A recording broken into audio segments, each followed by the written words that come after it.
महाराष्ट्र से लेकर Dubai return है और बहुत ही बेहतरीन आपने प्रदर्शन आपकी टीम ने की। और कुणाल दाते जी भी आ रहे हैं, वो भी पूछेंगे। एक सवाल मेरा भी आपसे है, क्या कैसा अनुभव हो रहा है इस टूर्नामेंट में, बेहतरीन टूर्नामेंटों में सुपर 3 में प्रवेश करने के बाद? मराठी बरोबर, धन्यवाद पंडितजी।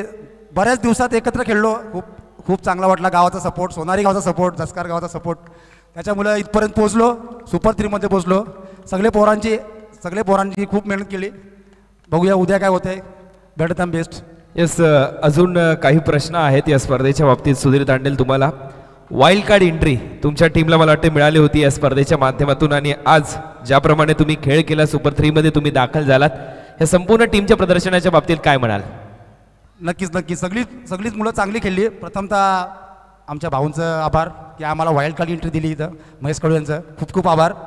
आयोजन पण चांगलं, स्पर्धा तर अतिउत्तमच आहे। गेल्या वर्षीपेक्षा यावर्षी जरा क्रेज, पब्लिक पण खूप आहे, क्रेज पण जास्त आहे, आणि आयोजनाबद्दल तर काय बोलूच शकत नाही। हा इथं उरणचं बेस्ट आयोजन आहे। येस, हे तर झालंच, परंतु शारजा स्टेडियममध्ये मागच्या वर्षी देखील अतिशय दर्जेदार प्रदर्शन तुम्ही केलं, यावर्षी देखील खूप चांगली गोलंदाजी तिथे देखील केली, आणि पुन्हा एकदा महाराष्ट्रात आल्यावर आपल्या कर्मभूमी रायगडमध्ये आल्यानंतर तुमच्या संघाने चांगलं प्रदर्शन केलं।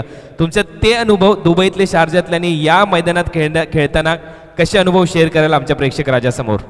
नक्कीच दुबईत खेळणं म्हणजे खूप भाग्याची गोष्ट आहे, आणि एवढ्या जणांचं सिलेक्ट होणं हे पण खूप भाग्य आहे। आणि सोनारीचं सांगायचं झालं तर सोनारी ग्राउंड माझा होम ग्राउंड आहे, मी इथं प्रॅक्टिस पण करतो, त्याच्यामुळे ग्राउंडचा भरपूर अनुभव पण आहे मला, आणि सगळीच मुलं चांगली गेली, त्याच्यामुळे जिंकू शकलो। अजून मला एक गोष्ट तुम्हाला सांगावीशी वाटते, मी वारंवार आमच्या कॉमेंट्री बॉक्सच्या वतीने इंटिमेशन तुमच्या टीमला देत होतो की एवढे मिनिटं शिल्लक आहेत, एवढ्या परंतु तुमचा संघ तरी देखील आमच्या इंटिमेशनकडे लक्ष तर देत नव्हता, परंतु आम्हाला अपेक्षा आहे तुमच्या टीमकडून, कारण तुम्ही एवढं चांगलं क्रिकेट खेळता। आम्हाला माहिती आहे काही वेळेला मॅचेस क्रुशल कंडिशनमध्ये देखील जातात, परंतु प्रत्येक बॉल नंतर टीम मीटिंग घेणं हे अपेक्षित असतं का? नाही, खरोखर हे चुकीचं आहे, पण कधी कधी माणसाला ओव्हर कॉन्फिडन्स पण जास्त होतो।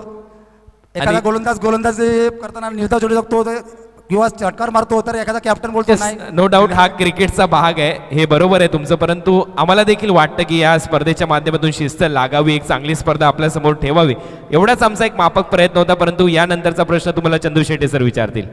तर सुधीरजी, सध्याचं क्रिकेट जर पाहिलं तर हे क्रिकेट सध्याचं हे फलंदाजांचं आहे, परंतु आयोजकांच्या माध्यमातून असा एक निर्णय घेतलाय, पुढल्या वर्षी या स्पर्धेतील सर्वोत्कृष्ट गोलंदाजाला चांदीचा चेंडू दिला जाणार आहे, त्याविषयी काय म्हणाल? नक्कीच महेश कडू यांचं काहीतरी वेगवेगळे आयोजनामध्ये काहीतरी वेगळेपणा असतो, दरवर्षी असतो।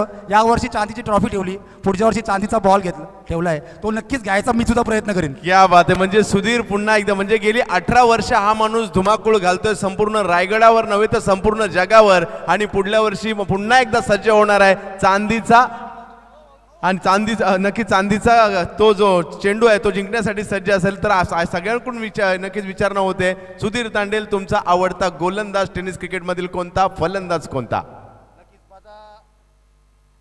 माझा आवडता फलंदाज नक्कीच पप्पू, आणि आवडता गोलंदाज निश्चितच मी स्वतः। क्या बात आहे। आणि इंटरनॅशनल क्रिकेटमध्ये आवडता फलंदाज आणि गोलंदाज कोणता? ऑफकोर्स सचिन, आणि आवडता गोलंदाज वासिम अक्रम। क्या बात आहे।